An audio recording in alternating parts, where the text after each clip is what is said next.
Superfast series में अब हमारे अगले जो विचारक हैं उनका नाम है रविंद्रनाथ टैगोर। इनका जन्म 1861 में हुआ था, मृत्यु 1941 में हुआ था। रविंद्रनाथ टैगोर एक साहित्यकार, पेंटर, विचारक और संगीतकार थे। इनको पॉलीमैथ कहा जाता है, इंडियन पॉलीमैथ। यानी पॉलीमैथ वो होता है जिसको बहुत सारी विधाओं का ज्ञान हो, वो पॉलीमैथ कहलाता है। चलिए आगे बढ़ते हैं। तो स्वतंत्रता पर इनके क्या विचार थे? तो रविंद्रनाथ टैगोर का मानना था कि सिर्फ राजनीतिक स्वतंत्रता ही स्वतंत्रता नहीं होती है। व्यक्ति को अपने आप को ब्रह्मांड में विलीन करना स्वतंत्रता है।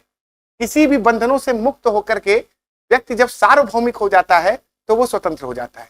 उनका एक गीत है, इस वायु में, आकाश में, ब्रह्मांड के प्रकाश में मेरी स्वतंत्रता। चलिए आगे बढ़ते हैं।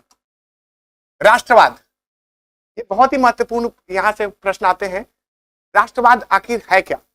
तो यूरोप में जो राष्ट्रवाद था वो बिल्कुल ही अलग था। यूरोप का राष्ट्रवाद क्या था? यूरोप के जो राष्ट्र बने वो एक धर्म, एक नस्ल, एक भाषा के आधार पर बने।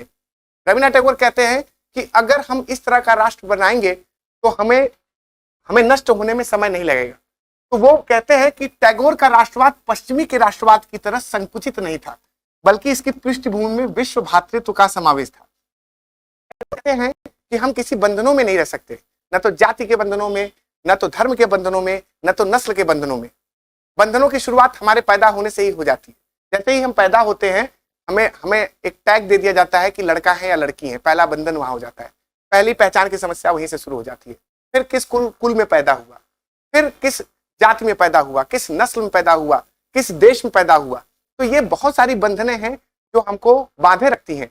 अगर इन बंधनों से कोई राष्ट्र का निर्माण होता है तो वो संकुचित विचारधारा कहलाएगी, जबकि राष्ट्र तो विश्व भ्रातृत्व के विचारधारा पर टिका होना चाहिए। चलिए आगे बढ़ते हैं। और इन्हीं के इस राष्ट्रवाद को हम अंतरराष्ट्रीयवाद के रूप में भी जानते हैं। जो भी चीजें हो वो राजनीतिक सीमाओं से परे हो, विश्व भ्रातृत्व की भावनाएं से हो। इसका मतलब ये हुआ, यहीं से मानवतावाद का सिद्धांत भी आएगा कि मनुष्य होता है, चाहे वो अमेरिका का मनुष्य हो, चाहे वो ब्रिटेन का मनुष्य हो, चाहे भारत का मनुष्य हो, चाहे किसी भी राष्ट्र का मनुष्य हो, वह मनुष्य ही होता है। उसके साथ किसी तरह का भेदभाव नहीं किया जा सकता। चलिए आगे बढ़ते हैं। मानवतावाद, जैसा मैंने बताया, प्रत्येक मनुष्य को मनुष्य समझना, चाहे वह किसी भाषा, लिंग, राष्ट्र, धर्म, जाति, नस्ल का हो, किसी बंधनों में बंधा हुआ न हो, हर बंधनों से वो मुक्त हो तो ही वो मनुष्य है। चलिए आगे बढ़ते हैं। इनकी शिक्षा की बात करें अगर हम, तो संपूर्ण व्यक्तित्व विकास की बात रविंद्रनाथ टैगोर कहते हैं कि व्यक्तित्व का संपूर्ण विकास होना चाहिए, किसी एक आयाम का विकास नहीं होना चाहिए। इसके साथ साथ वो प्रकृति के साथ सीखना सिखाते हैं। वो कहते हैं कि प्रकृति सबसे बड़ा शिक्षक है।